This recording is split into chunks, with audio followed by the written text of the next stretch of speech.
क्या लिखा है? देखिए, हम बड़ा स्पष्ट कर देना चाहते हैं कि इस तस्वीर में दो तस्वीरें हैं दो स्थानों की।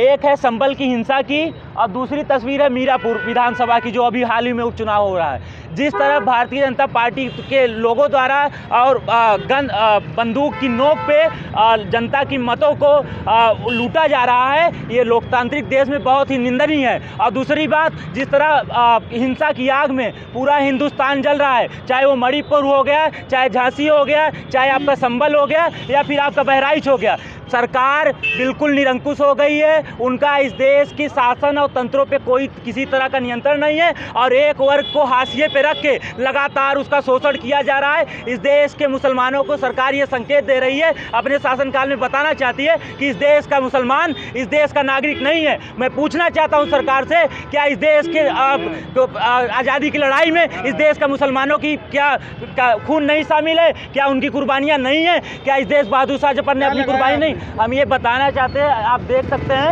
ये बैनर लगा के हम अपना सांकेतिक रूप से, शांति रूप से विरोध दर्ज कराना चाहते हैं कि उत्तर प्रदेश में लगातार लोकतंत्र का हनन हो रहा है। सद्दाम अंसारी कॉमरेड, जिला महासचिव समाजवादी छात्र सभा। संभल के ऐतिहासिक जामा मस्जिद में सर्वे के दौरान हुई हिंसा को लेकर अब सियासत का दौर शुरू हो चुका है। पुलिस के अपने तर्क हैं तो दूसरी तरफ जो विपक्षी पार्टियां हैं वो लगातार सरकार को घेरने में जुटी हुई हैं। इस मुद्दे पर बातचीत के लिए हमारे साथ मौजूद हैं ज्ञानवापी के केयर टेकर जो संस्था है अंजुमन इंतजामिया कमेटी, उसके ज्वाइंट सेक्रेटरी SM यासीन साहब। यासीन साहब, जिस तरीके से संभल में जो कुछ हुआ सर्वे के दौरान, क्योंकि सर्वे तो हमने ज्ञानवापी में भी देखा था, यहाँ कुछ वैसा नहीं हुआ था, लेकिन संभल में हिंसा भड़क उठी, 4 लोगों की मौत हो गई।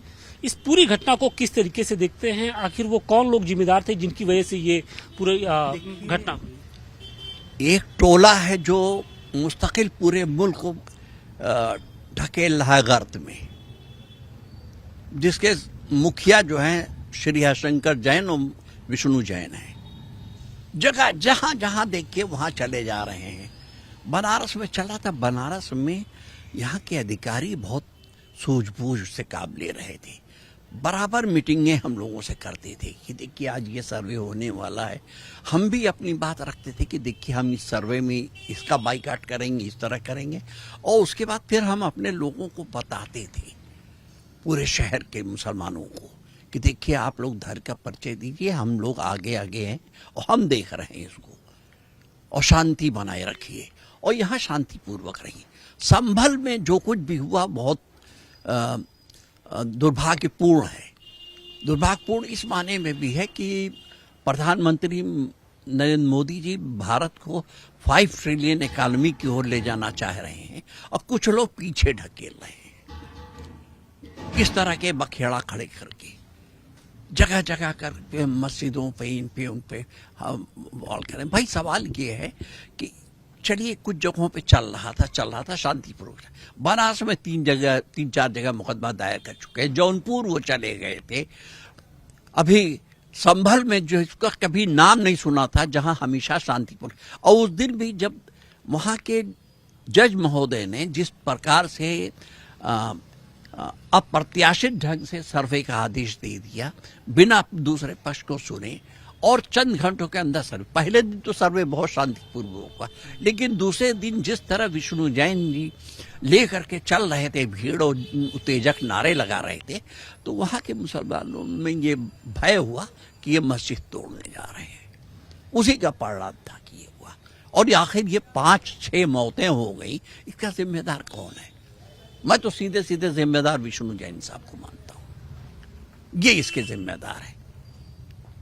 उन घरों पे जाके देखें, हालत देखें, वहाँ इतने लोगों पे FIR हो गई, काउंटर FIR हो रहे, FIR हो रही है, और न जाने कितने दिनों तक, कितने सालों तक संभल पीछे चला गया। इस पे भी जरा गौर करें।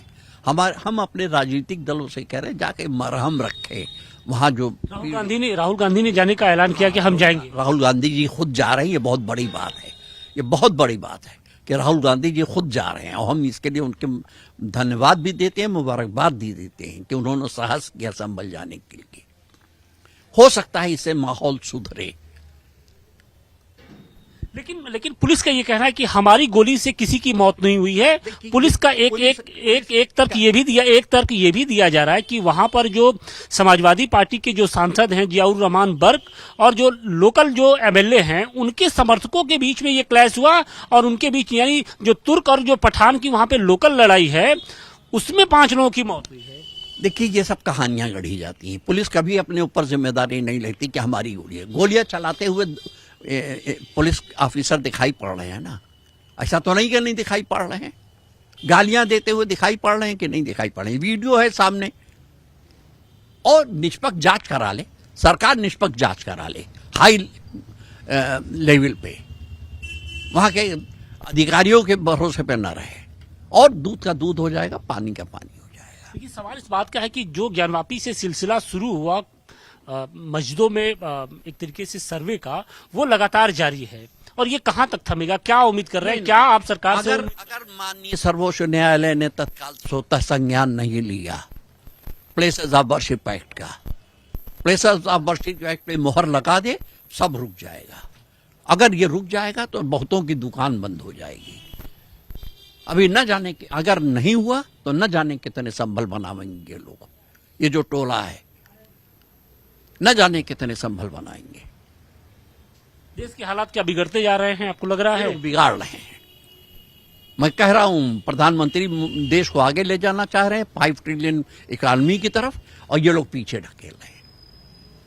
लेकिन अब तो लकीर खींच दी गई है, तो दोनों तरफ से लकीर खींच दी गई है। बटोगे कटोगे, एक है सेफ है, दूसरी तरफ भी वो चीजें हैं। ये सियासी नारे हैं। अगर देश को आगे ले जाना है तो हमें कहीं न कहीं देश के जो अर्थव्यवस्था है, देश के नौजवानों की जो हालत है, जिस तरह की अनएम्प्लॉयमेंट है, इस पे ध्यान देना होगा।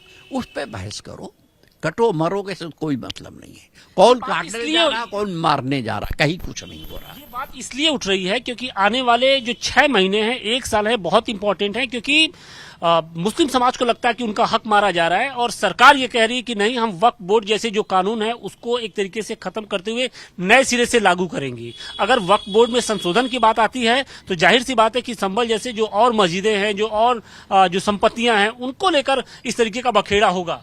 देखिए, जब वक्फ बोर्ड के जो नए एक्ट ला रहे हैं, इससे बहुत से नुकसानात होंगे। एक नहीं, लाखों मस्जिदों पे सवाल खड़े हो जाएंगे।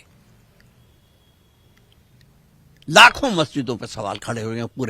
पूरे भारत में वक्फ की जमीनों पे इनको हड़पने का प्रोग्राम है। ये अमेंडमेंट इसको इसी तरह रोकना चाहिए। और मुसलमान भयभीत क्यों है? सिर्फ इसलिए कि उसका हक वाकई माना जाने वाला है, हमारे धार्मिक अधिकार छीने जाने वाले। अभी प्रधानमंत्री महोदय ने एक बात कही जो गलत कह दी कि जीत के बाद उन्होंने कही संविधान में जो है वक्फ का कोई जिक्र नहीं है। तो क्या वक्फ का नमाज का जिक्र है, रोजे का जिक्र है, ज़कात का जिक्र है? ऐसा तो नहीं है। या पूजा पाठ का जिक्र है? कहीं नहीं है। संविधान में जिक्र सिर्फ इस बात का सबको अपनी धार्मिक व्यवस्था पे आजादी रहेगी। तो हमारी धार्मिक व्यवस्था पे आजादी रहनी चाहिए।